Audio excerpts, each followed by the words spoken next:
So hello, welcome everybody to this Fujita Bantane IVR ACNS Bantane IVR web seminar. So today we have two expert speakers, Prof.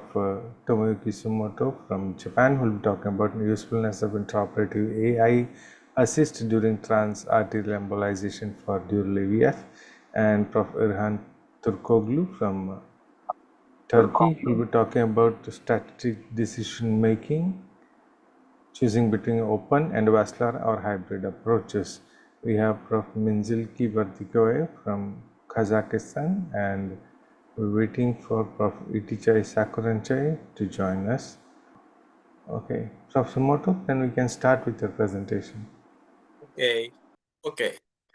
So good evening, everyone. My name is Tomoyuki Tsumoto from Showa Medical University, Fujigaoka Hospital in Japan. Today, I'd like to share our experience with intraoperative AI assistant during transarterial embolization for dural arteriovenous fistula. So this is the background. During TAE, we need to watch both the frontal and lateral angiographic screens at the same time. And we must judge in real time whether to continue or stop the injection. This is a highly demanding task. So traditionally, we can mark on screen for guidance, but in the end, the surgeon's judgment remains crucial. Even with these markers, it is not always easy to detect reflux immediately. So that's why real-time AI assistant is important. This is a neurovascular assistant, analyze angiographic images in the control room and alert the operator in real time with audio and visual feedback. So this system has already been approved for medical use in Japan. So by setting 3 reference bars in advance, the system notifies the operator step by step of onyx reflux. When onyx reflux occurs, as you can use here, the green bar changes to yellow and beep sound is triggered. The operator can freely set the alert boundary anywhere on the screen, like this.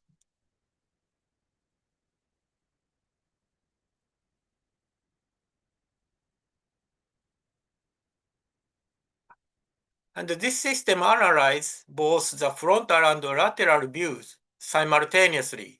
So even if one screen is less clear, the AI can still detect reflux accurately from the other view. So we analyzed 10 onyx embolization videos of dural AVF. In each video, we marked the reflux prevent point, and the AI detected reflux event. The results were later reviewed by a certified neuroendovascular specialist. As shown here, the AI achieved a 95% recall and 100% precision, meaning it's almost never produced false alerts. So from here, we will present two actual cases. The first case is a woman in her 40s with tinnitus. The angiography shows the left sigmoid sinus, dural AVF, which is fed by the middle meningeal artery and occipital artery branches. So these are 3D RA and Conbeam CT images. Many feeders are gathering this shunting point. So this is our treatment plan. We selected transvenous embolization using coils and onyx. AI assistant was used to prevent excessive onyx reflux that might lead to cranial nerve palsy. So AI analyzed the coil and the microcatheter's second marker, and it can alert us when the coil gets close. The coil is now approaching. Cross. Device approaching. So it also notified us when the coil mass crosses the neckline. Coil marker approaching. Coil protruding across the neckline. And after rough packing the shunting point with coils, we decided to fill the coil mass with onyx. The filling artery was shown in red like this, and the coil mass was outlined in orange line. The boundary could be set using either bar and circles. In this case, coil mass was marked with bar, and the circle were placed in detect outflow from the IPS and IJV. Onyx within coil mass could be difficult to visualize, and it was sometimes hard to tell whether it was onyx or an artifact. In this situation, AI assistance helped support the operator's judgment like this. So this is the second case, was 80 years old man with dementia. The angiography shows the right sigmoid sinus dural AVF, which was fed by mainly by occipital artery branches. This was our treatment plan. We selected transarterial embolization via transosseous branch, which was the only accessible feeder. AI assistant was utilized to recognize the marathon microcatheter and to avoid excessive onyx penetration into the venous sinus.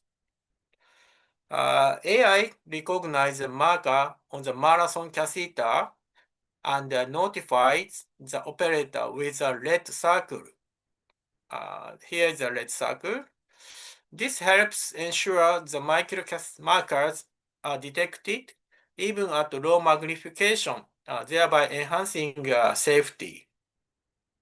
In this case, the feeder is colored blue and the drainer light red. And these are overlaid on the fluoroscopic images to make the anatomy easier to understand. So bar was set up to detect the onyx reflux and overexcision in multiple stages. In this case, the overlay function was very helpful to recognize the relationship between a vessel and onyx. So left side is the original image and the right side is the AI image. We can see both images during operation.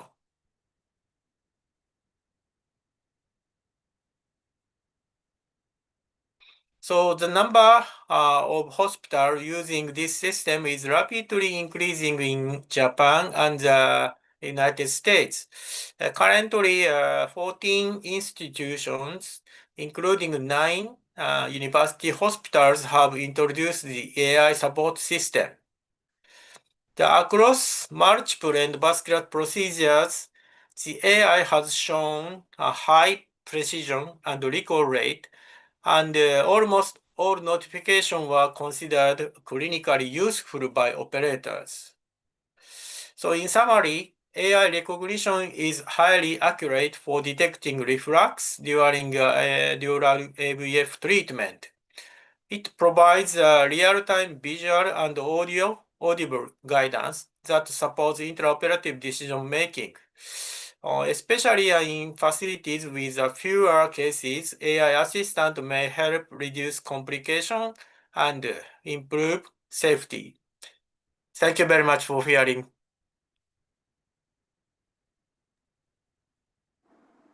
Thank you very much. Yes, Prof. Menzilki. We have two discussions, Prof. Tichai and Prof. Minsilki. We'll go with Prof. Minsilki first.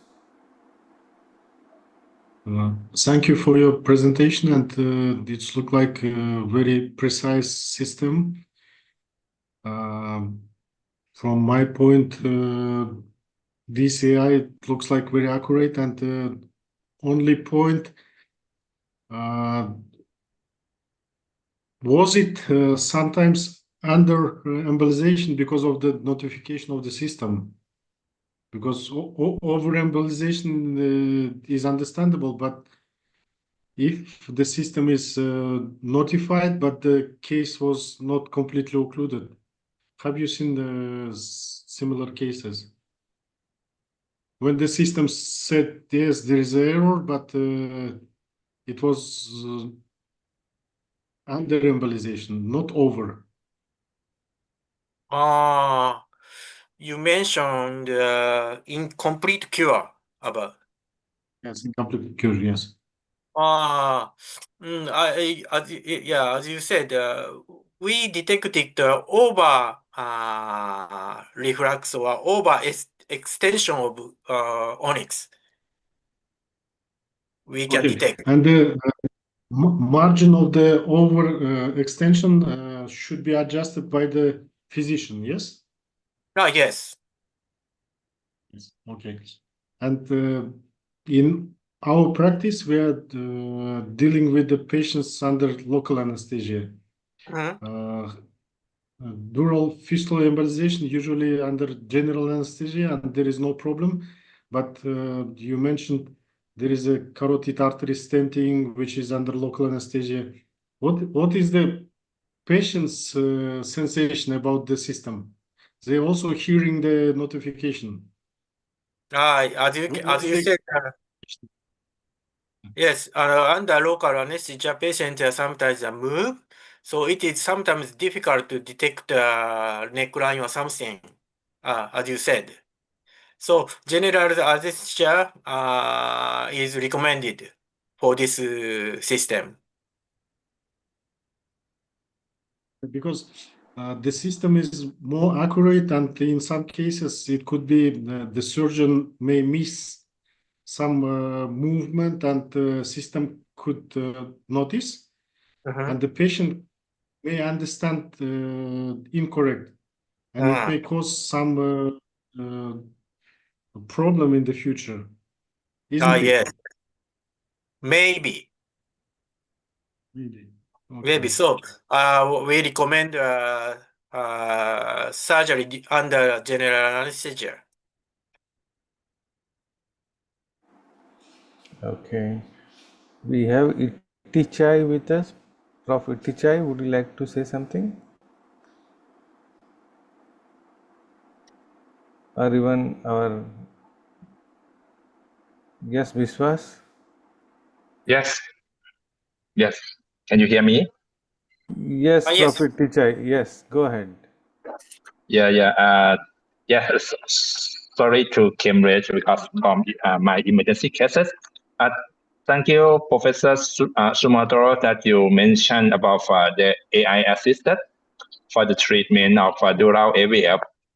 But for my opinion, the dural AVF is very difficult for access the microcatheters to the fistula site because the feeding artery always very tortuosity, and the microguidewire and microcatheter is very difficult to navigate to the shunt point. But that you mentioned about the AI can access rigorous, can locate about the safety margins during using the onyx embolization. I have one question for the treatment using the AI assisted.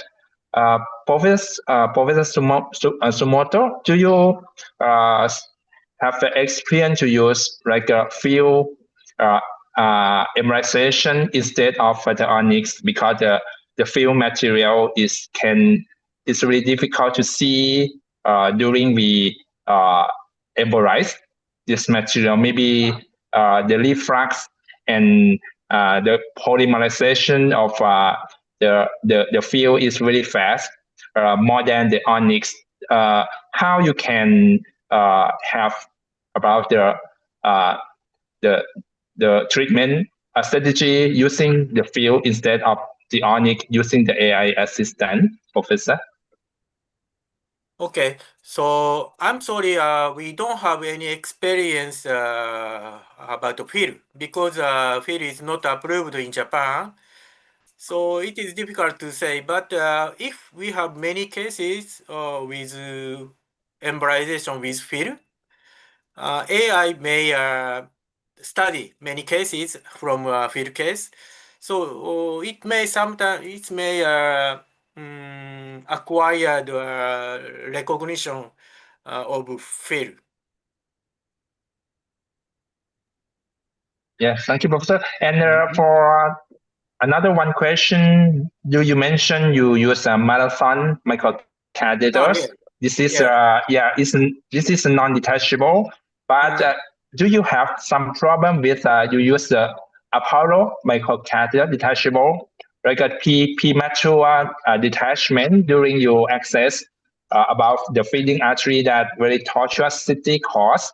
So how you can use the AI to assist it in these problems, Professor? I'm sorry again. We don't have any material detachable catheter in Japan, so we don't have any experience. Sorry. Okay, thank you, Professor. Thank you very much. Thank you very much. Yes, Biswas? One more short comment. Yeah, sure. Professor Perfect. Tsumoto. Thank you. Sensei, One it's second, totally Biswas. different 1 second, Biswas. presentation. I never thought about One application second. of AI in this regard. Okay. Yes, Prof. Menzilki, go ahead. I'm so sorry, Biswas. The only question, the AI is detecting images from the screen like a video, or it's analyzes the DICOM images directly from the system? So judging from screen image from It's a screen. video images. Yes? Yes. That's Okay. right. Yes, because the rapid AI and the other systems, they are analyzing the images from the DICOM directly from the system, and then it could be very accurate because DICOM image difference, they can notice very small changes. It's concerning the previous comment about the fuel injection or any other liquid injection. It's possible to see on the digital data the changes of the information, because on video it could be a little bit inaccurate because of movement artifacts. Maybe, yeah. Thank you very much. Okay, thank you. Thank you. Yeah, yes, Thank you, Biswas. Thank you. Biswas, go ahead, please. Sorry. Yeah. Thank you.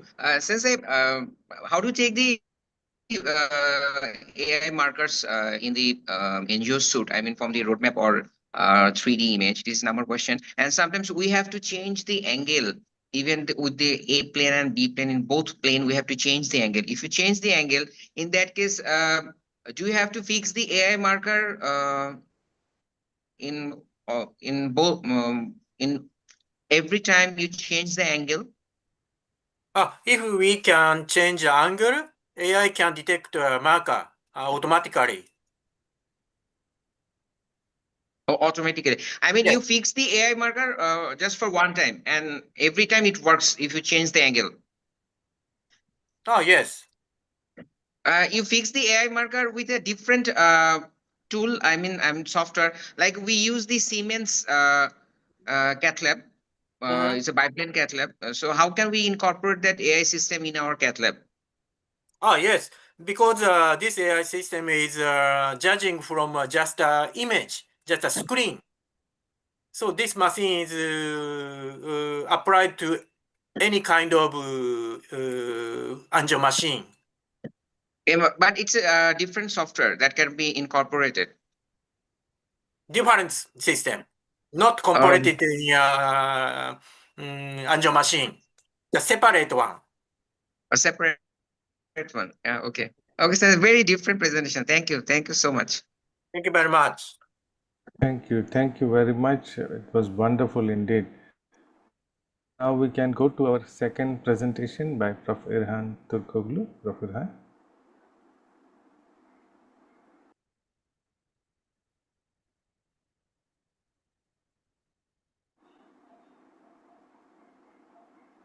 Please unmute your mic, Prof. Now is, I think, Yes, visible. first of all, I would like to thank to Asian CNS Webinar Organizing Committee for giving this chance and their kind invitation. And today my topics is strategic decision making when trade to the aneurysm. How can I switch? Okay. Aneurysm can see 5% in autopsy series and nearly ruptured 6 or 10 in 100,000. So most of the non-traumatic subarachnoid hemorrhage related to the aneurysm, more common in female and mostly sporadic, but also there are some familial form also. So when looking the pathophysiology, there is some weakness in the tunica media, especially on the branch points, I mean bifurcation points, and leads to some hemodynamic stress and cause the aneurysm formation. There are some genetics factors related. Also, hypertension and smoking is the one of the most important factors for aneurysm formation, growth, and also for bleeding. So as you know, there is natural course, and in Ishua study, also in Juela study, and also in UK's from the Japan, the size and the location is most prognostic factors when decide to treat an aneurysm. So in the Ishua study, the overall ruptures is nearly 0.7%, and then there's a huge number here. Of course, there is some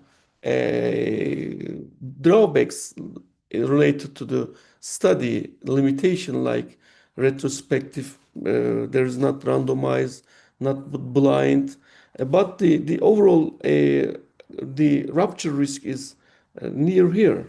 So and also we can calculate the rupture risk when using the phases score, risk score, and especially older age, bigger than 7 millimeter, location in the posterior circulation, and then previous subarachnoid hemorrhage, increasing the rupture risk. And in the internet, you can visit this website, and in this website, there is some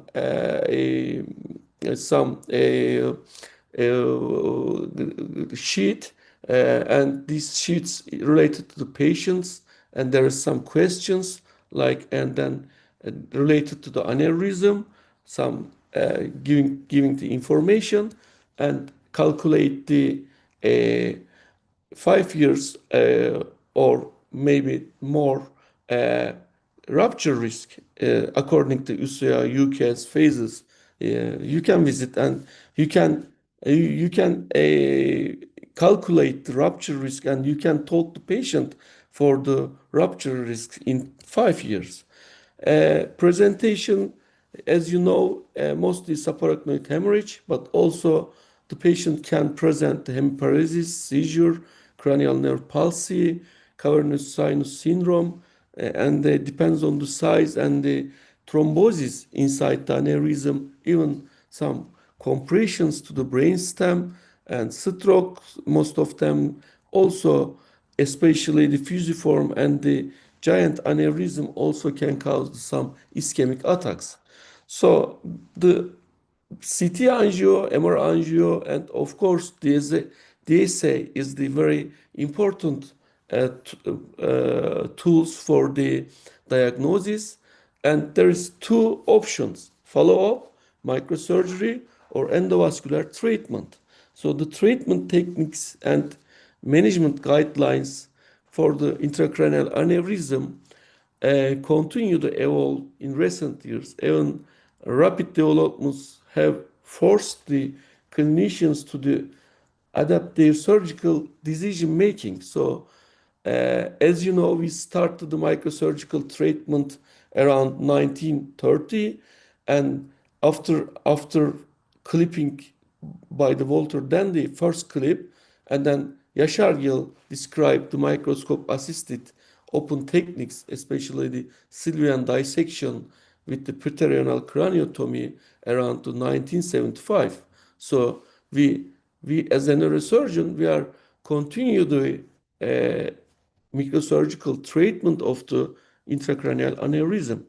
So there is also better techniques related to the aneurysm size, aneurysm location, and morphology.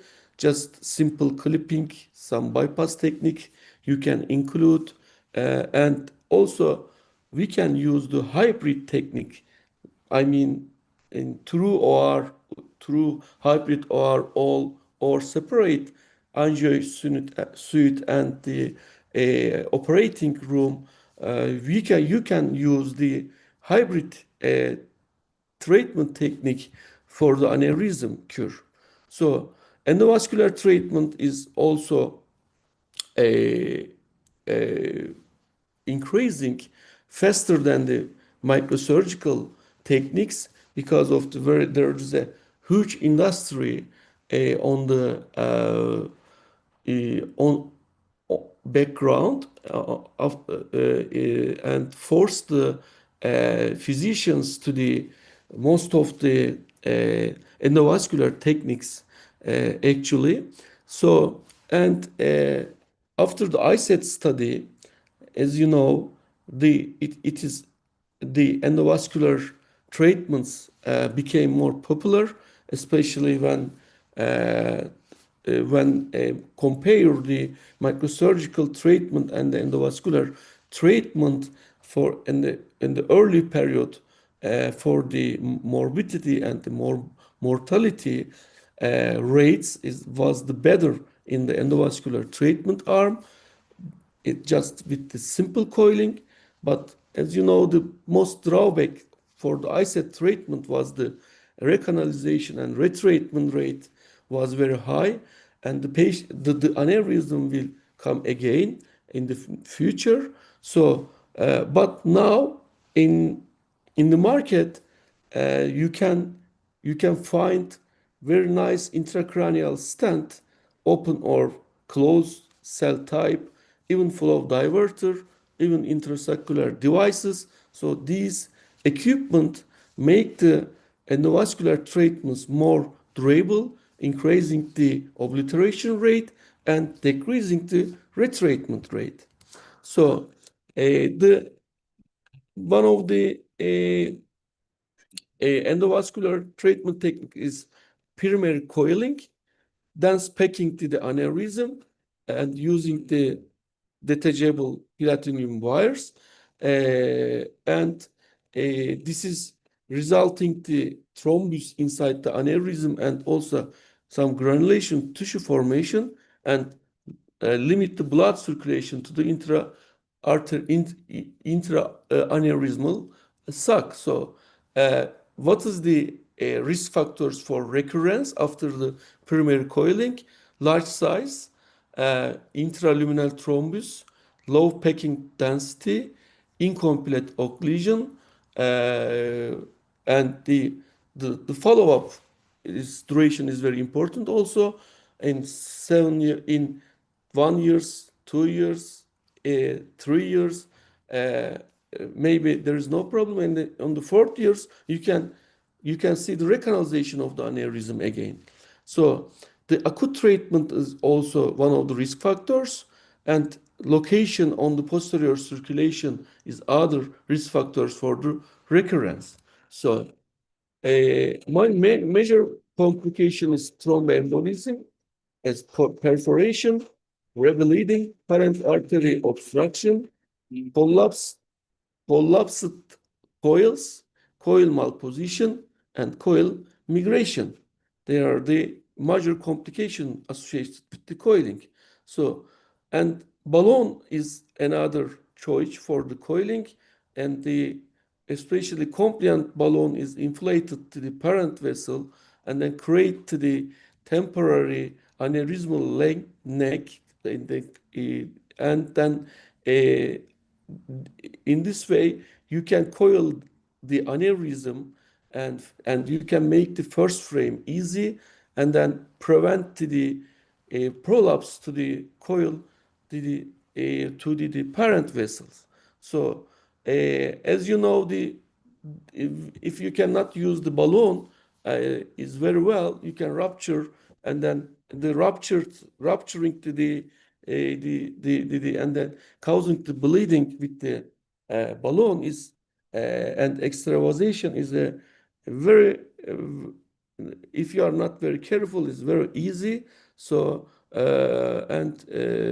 when looking to the Athena study with the balloon, there is higher intraoperative aneurysm rupture rates also when comparing the primary coiling. So another option is for creating the neck is a stent. Also, we are deploying a stent to the parent artery, and then keeping, especially for the wide neck aneurysm, creating a wall on the aneurysm neck, and then you can coil the aneurysm more densely. You can use many coils, and you can make a dense packing with the stent assisted coiling. So it is and then it is providing the very durable treatment and very nice results for the retreatment rate. So what is the problem with the stent? We are using the dual antiplatelet therapy, and then antiplatelet therapy can create some post-procedural problems, like if you need EVD, if you need any other surgical treatment, it makes the situations more complicated. So the new player in the market is flow diverters. The primary goal of the flow diverter is the shunt flow away from the aneurysm by placing a mesh structure similar to stent on the aneurysm neck along the parent artery. It will create the blood stasis in the aneurysm, and then it's creating the thrombus and formation inside the aneurysm, and then gradually thrombize and regress the aneurysm over the time. There's many kind of a flow diverter in the market, and some of them nitinol, some of them chrome cobalt, and all of them very good player for treating especially the side wall aneurysm. So of course there is some complication, especially deployment of the flow diverters is also some technical challenging. So you have to experience before the use the flow diverter because you can face to some technical complication. Also, we saw the delayed aneurysm ruptures due to the acute the thrombosis inside the aneurysm. Also, some stent migrate distally or proximally, and sometimes we can create a vessel trauma and thrombosis inside the vessels. We can lose the parent vessels. So hyperplasia, endothelial endoluminal hyperplasia, and instant stenosis is also another big deal related to the flow diverter treatment. The new and mostly using the worldwide is intrasaccular device. One of the good examples is web, and also you can see the RTs or the Strikers company device in the market. So you are deploying the better, the appropriate size, the web inside the aneurysmal sac, and then you can and the aneurysm will obliterate with time. And you can also support this treatment using a stand, flow diverter, whatever you can use. So this is some data related to the coiling and flow diverters and the intrasaccular device. And using the flow diverters, the obliteration rate is nearly 95% in some study. It is correct or not correct, I'm not sure, but the flow diverters really a good player for the occlusion of the aneurysm if you can use technically better, appropriate, and good opposition inside the vessel. So in my aspect, coil, clip, or follow-up. So it is aneurysm-related factors, patient-related factors, and center-related factors is very important. If you have endovascular suites in your center, you can perform the endovascular treatment. But if you don't have, so there's two options: microsurgery, or you have to send the patients to another center. So these are very important factors for decision making. So sharing decision making is very important also. We should include the patients to the making decision for the aneurysm treatment. So patients' opinion is very also important. Maybe some of the patients don't want to the open surgery, so you should treat the patients, or you have to talk to patients the drawbacks of the both treatment techniques. So our goal is the best treatment. What is the best treatment? Low complication, high obliteration rate, and low retreatment rate. So it must be a multidisciplinary team, and then this team includes the neuroendovascular neurosurgeon, interventional neuroradiologist, neurologist, anesthesiologist, and then you can offer the best treatment modality to your patients. So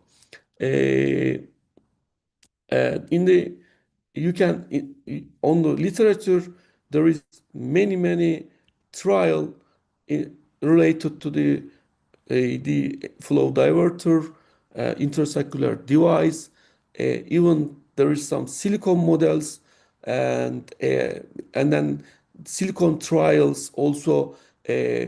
The favorite the best treatment, the best tool, the best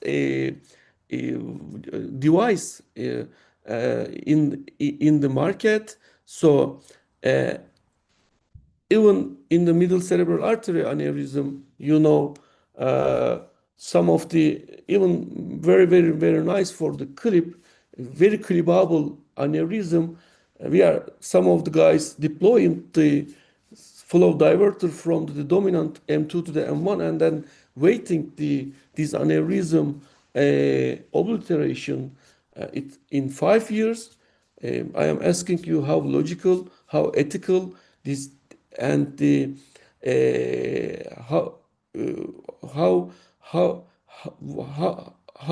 how correct a treatment modality, putting an flow diverter for the MCA aneurysm, just for the one M2 to the M1. So for the best treatment, neurosurgeon must assume the leadership role in the multidisciplinary neurovascular team for the better treatment of the aneurysm. So I have some I have some case. If I have time, I can present. Yes, Do I please have? go ahead. Yeah, this is the 66 years old. The patient has a pica aneurysm on the right side. You can see that this is the pica on aneurysm here, and then this is the 3D reconstruction. They're not very well. I am passing. This is the 3D reconstruction. You can see this is the pica right side, and then this is the fusiform aneurysm, not a circular aneurysm, not the pica origin aneurysm. This is on the body of the pica, and on the second segment. So for the endovascular treatment, deployment a flow diverter from distal part of the pica to the proximal part, it is not easy, and then we cannot guarantee the keeping the open to the flow diverter. So if you deploy a flow diverter from here to here, after a while, flow diverter can obliterate, and then we can lose the pica.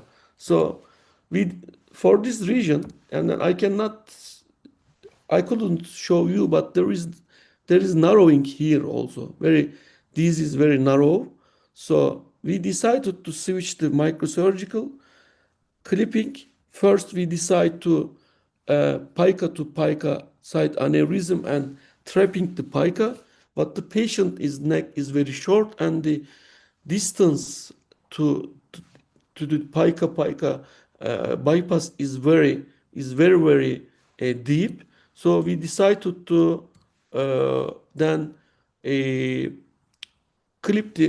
reconstruct the pica, clip the aneurysm, and then creating how can I say,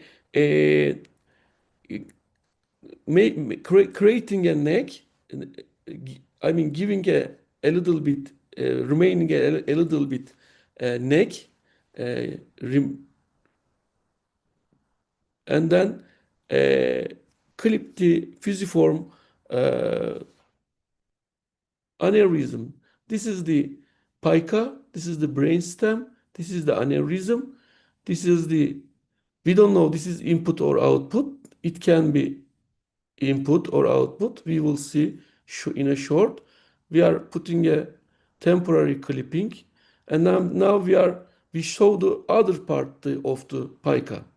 So we are putting, here is another temporary clip, and we remodeling the aneurysm, making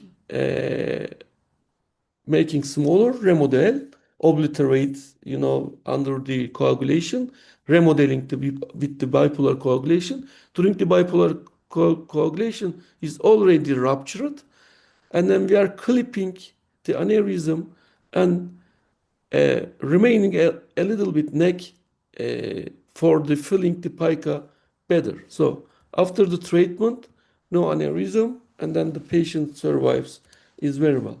This is another case. This is the ACOM aneurysm. It's a complex case. The patient is already had a coronary artery disease and also using the dual antiplatelet treatment. So there is no way to stop these anti-aggregant treatment. So we decide to the patient's related factors. We decide to treat the endovascular. This is the 3D reconstruction, and this is the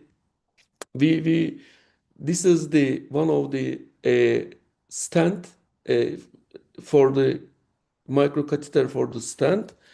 This is we taught the kissing stenting.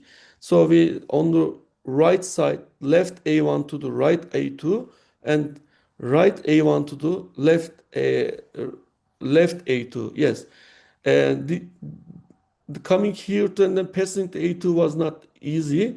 We used the loop assist technique, and then we passed the aneurysm and coming to the A2 here.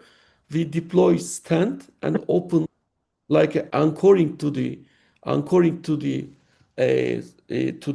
microcatheter here, and then the loop, and then deploy the both stents.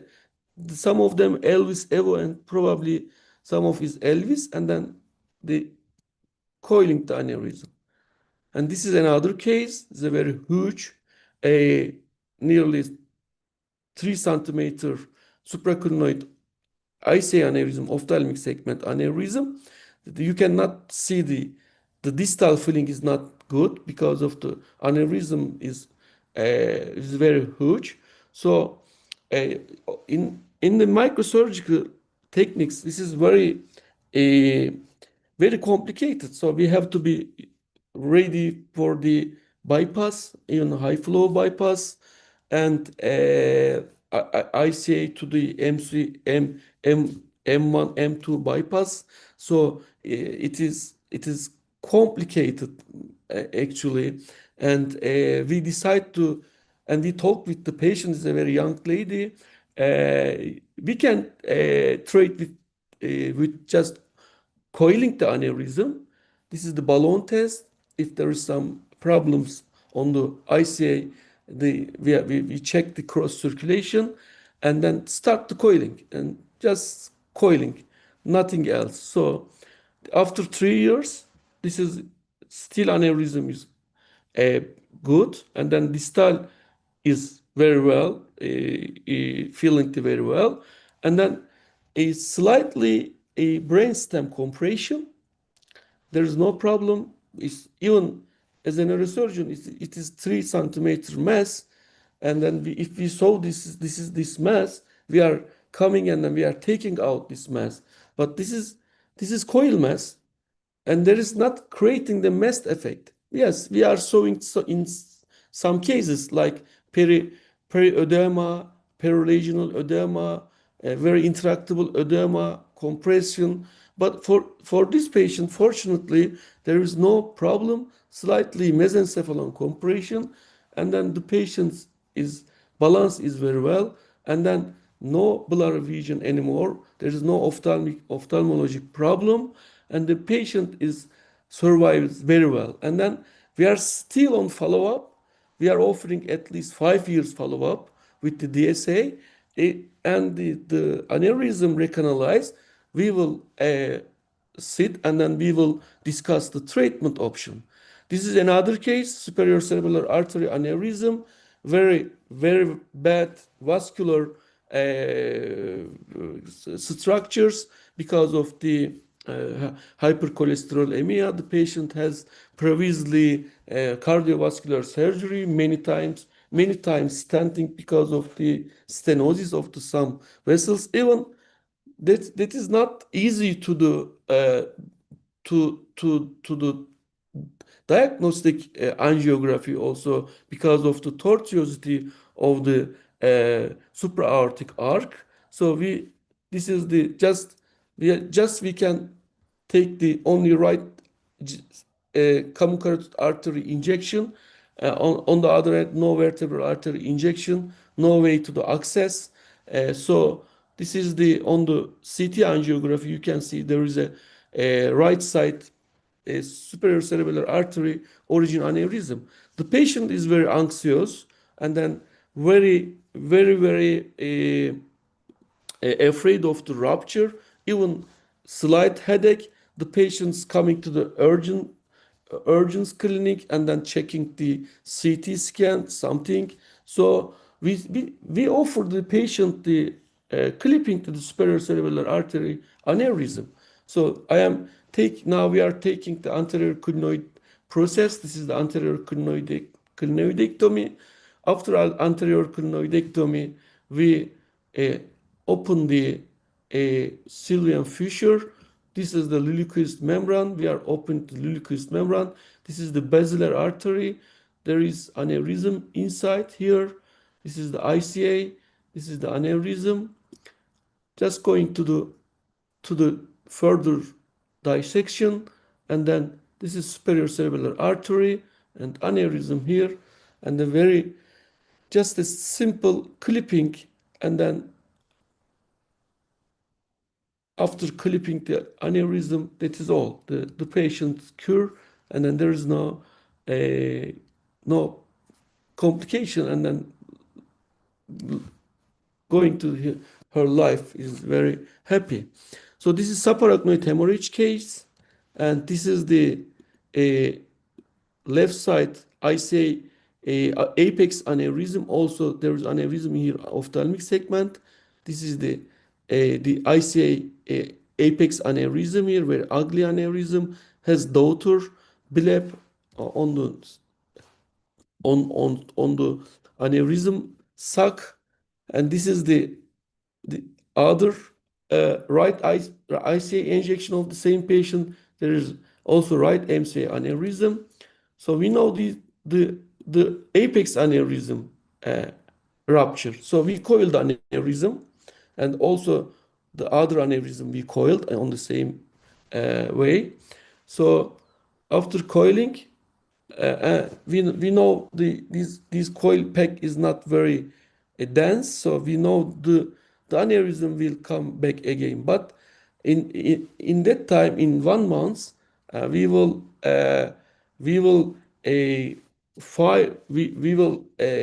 manage the subarachnoid hemorrhage complication, and even after subarachnoid hemorrhage complication and the patient improvement, we can clip the right side MCA aneurysm.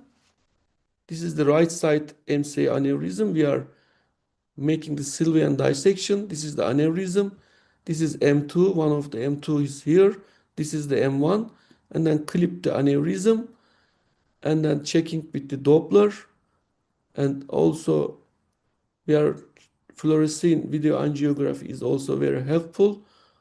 And also dome puncture. After that, 3 months, this is the, yes, this is. After 3 months, we know that this aneurysm come again. This is recanalized, coil compaction. So this time, with stent assisted coiling, we decide. So this angle, this is the microcatheter for coil. This is microcatheter, one of the microcatheter for the stent. Our aim was the Y stenting, M1 to ACA to A1 to the ACA, but this is very narrow. This is not easy to deploy the stent here, and then we tried many times, and stent never.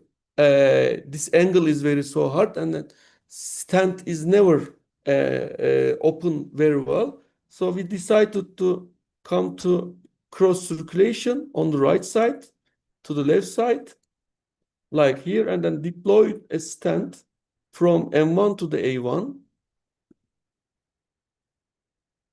Here, you can see, this is the stent, and then going to coiling the remaining part. And after that, the patient's on the right side is clipped, on the left side is coiled, and then survive, and then turn back his work again. So this is another case, my last case. There is the second aneurysm on the M1. You can see the calcified dome here, and also this is the M1. This is M1. This is M1 again. Now M2. And this is the reconstruction. You can see there is very narrow here. Here is very narrow. So we thought actually flow diverter from M1 to this M1, but this is very narrow, very stenotic, and then a flow diverter cannot open here, like telescopic. So we decided to bypass first. This is the ST M1 MCA bypass. This is not.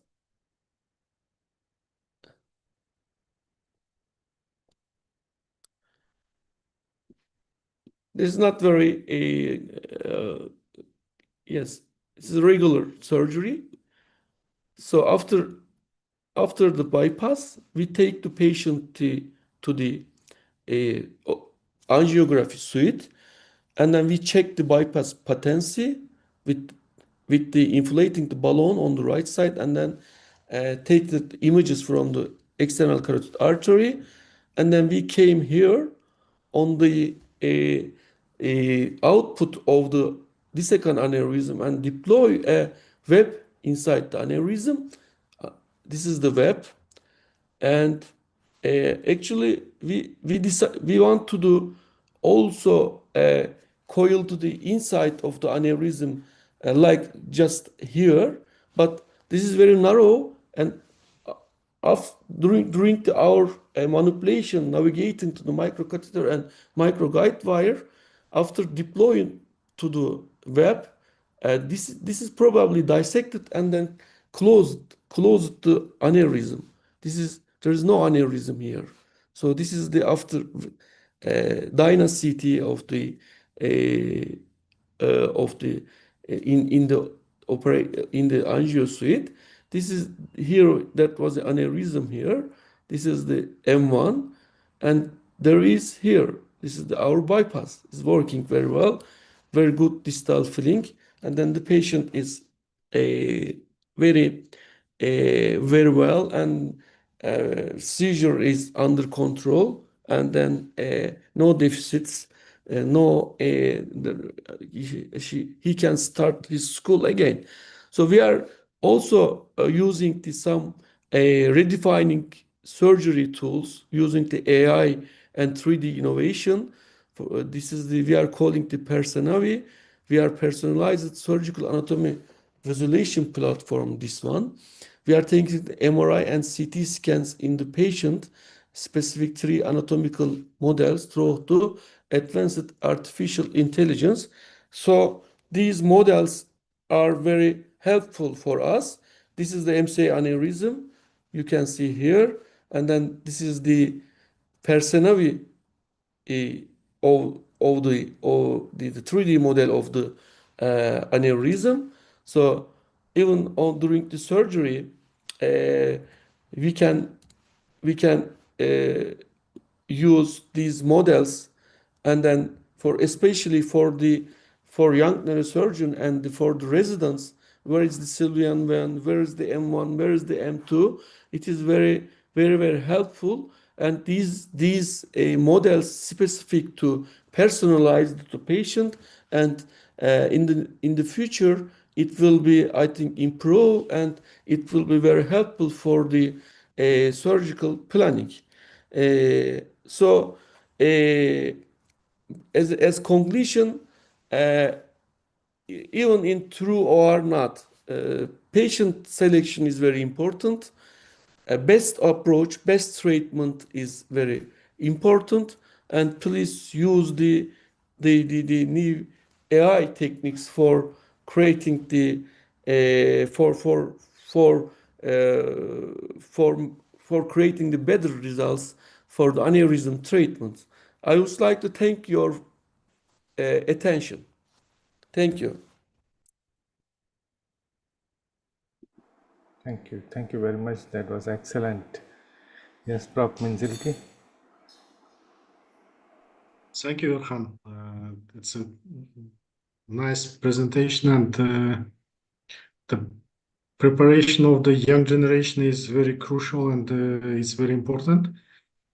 And using the artificial models, like a silicon model, is very important, because in our country, the cadaver workshops is nearly impossible. That's why the silicon models became only tool to train the younger generation. And also you could show the possibilities to combine the work of both team, neurosurgical and interventional. I think only in limited places it's possible. In many places, neurosurgical part is separated from the interventional, and at the end, the unhappy person is the patient. When we discuss about the personal treatment, it's not only the endovascular or only the neurosurgical treatment. Sometimes we need to combine both modalities to reach the acceptable and better result in a personal case, in individual case. Thank you for your presentation. I have no questions, just comment. Thank you. Thank you. Yes, Prof. Itichai? Yes, thank you, Professor Erhan, for a very great presentation. Because you are a hybrid neurosurgeon, so you can select which case should treat by endovascular and which case should treat by surgical, or to combine two techniques together. That's in my opinion. I think today this is an increasing trend to treat rupture and unrupture intracranial aneurysm with endovascular treatment, because the national insurance can cover about this device, and nowadays it's a very several device can have their new developments, such as an intrasacral device or for diverters in new version that can use just only the short term for antiplatelet therapy and very effectively to treat like a complex aneurysm. But we still have the problems in such case of complex aneurysm that we already treat with the endovascular device, but aneurysm can still regrowth or the recurrent. This is difficult to make a decision how we can treat again, and what is the option that we can face these problems. Can I ask Professor Erhan, do you have the protocol of the vascular imaging to follow up this kind of the patient have the recurrent, such as vessel wall imaging to predict the recurrent ledge or the ruptures in the future in your country, Professor? Yes, that's a very good question. Thank you, Itiche. Yes. Vessel wall MRI is very important and a very, very current topic.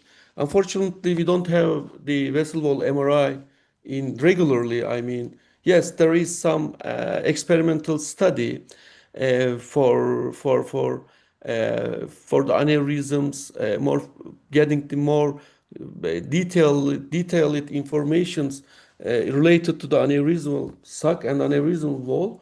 But unfortunately, there is no the daily use of the vessel wall MRI in Turkey.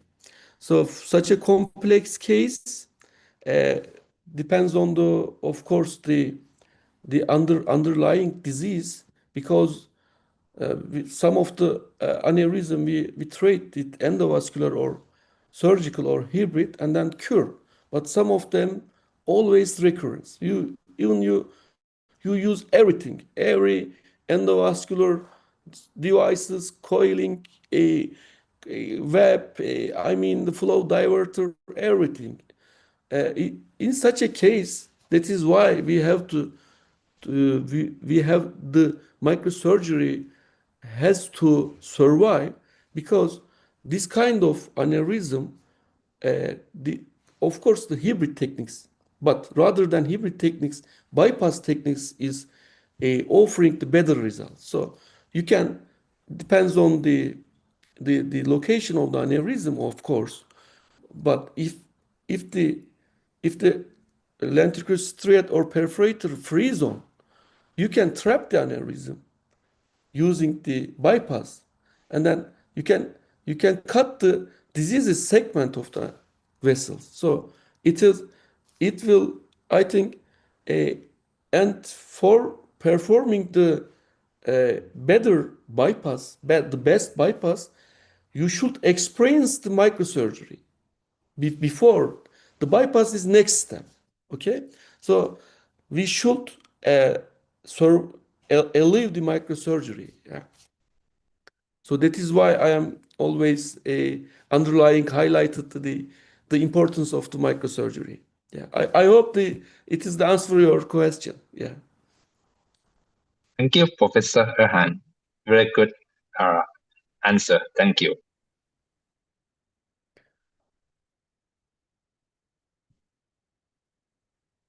Yes, Biswas? Yeah, thank you, Sensei. It was an excellent presentation, Sensei. We also follow your hybrid technique in Bangladesh. Just one question, Sensei. In one of your case, you have done the bypass and did the DSA, whether the bypass is patent or not.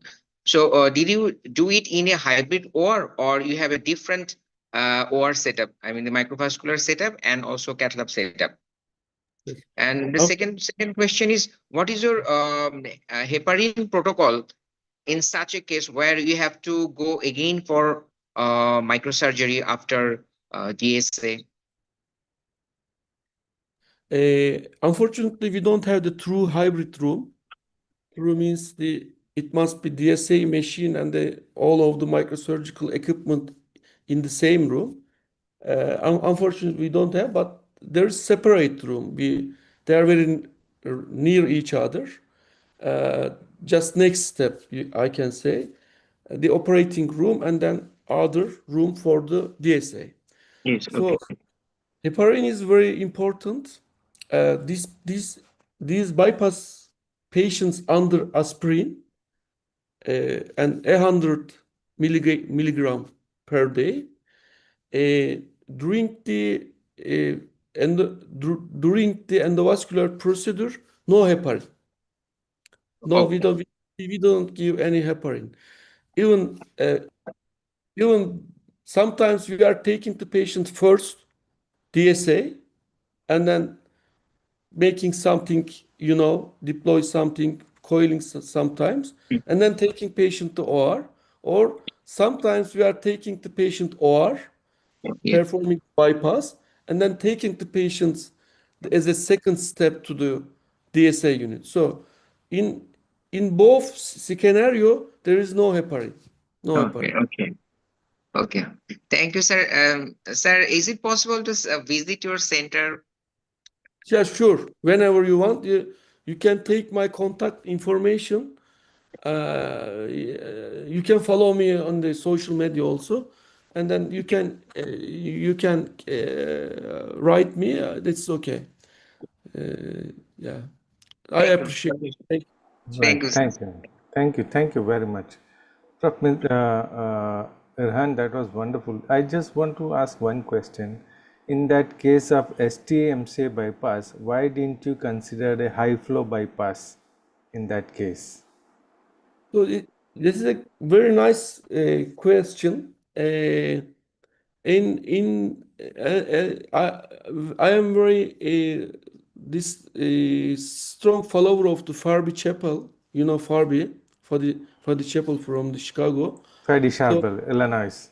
Charbel, yes. Charbel said the STA flow measure is enough as much as the high flow bypass. So we taught taking the patients the radial artery, all the venous size, and then coming here to make the high flow bypass is more complicated. So the patients STA is very well, and then also distal part of the MCA was very well. So we thought this is enough. So after the bypass and after completing all the treatments, when examine the patient in the neurological examination, we follow in the hospital at 1 week, at least 1 week, the patients. So we saw there is no perfusion defect. There is no hemodynamic ischemia or hemodynamic stroke symptoms. So we thought, yes, in selected cases, high flow is very necessary, but in this young guy, there is no other comorbidities, and then there is no atherosclerotic disease. So STA MCA bypass is also acceptable. So very enough, I mean, for the flow. Yes. Okay, thank you. But I think in most people would do a high flow bypass and proximal occlusion in such cases. Anyway, now we have come to the end. I think Prof. Kato is here. Sensei, are you here? We can see Prof. Kato in the audience. Prof. Kato, would you like to say something? I think she is not here. Anyway, with that, we come to the end of today's webinar. I would like to thank both the speakers of today, Prof. Tsumoto Tomoyuki and Prof. Erhan Türkoglu, and our honorable chairs, Prof. Minzilki and Prof. Itichai, for the time and support for the ACNS Bantane IVR webinar. So we'll all meet again next month. Thank you very much for joining.